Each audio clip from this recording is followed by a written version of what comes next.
मारूफ मजहबी स्कॉलर सैयद सरफराज शाह साहब से पूछा गया कि क्या किसी रूह को इसाले सवाब करने वाले के अपने नामा अमाल में भी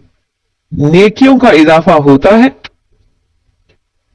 इस सवाल के जवाब में उन्होंने फरमाया कि जिंदा हो या मरहूम,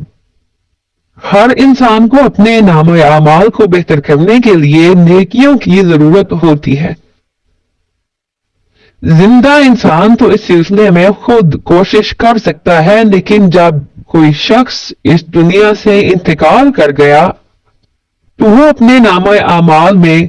ऑल्ट्रेशन या एडिशन यानी इजाफा या तब्दीली नहीं कर सकता। जब कोई जिंदा इंसान किसी मरहूम शख्स के इसाले सवाब की नीयत से कोई नेक काम करता है तो रब ताला ये मेहरबानी फरमाता है कि जिंदा और मरहूम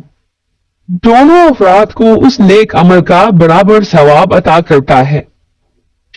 जब किसी रूह के नामा अमाल में ऐसे ही नेक अमल का इजाफा किया जाता है तो वो रूह खुशी और एहसास तशक्कुर से मगलूब होकर रब ताला के हुजूर दुआ करती है कि या बारी ताला, इस शख्स ने मेरे नामा अमाल में सवाब का इजाफा किया है, तो ऐ मेहरबान रब इसकी मगफिरत फरमा दे।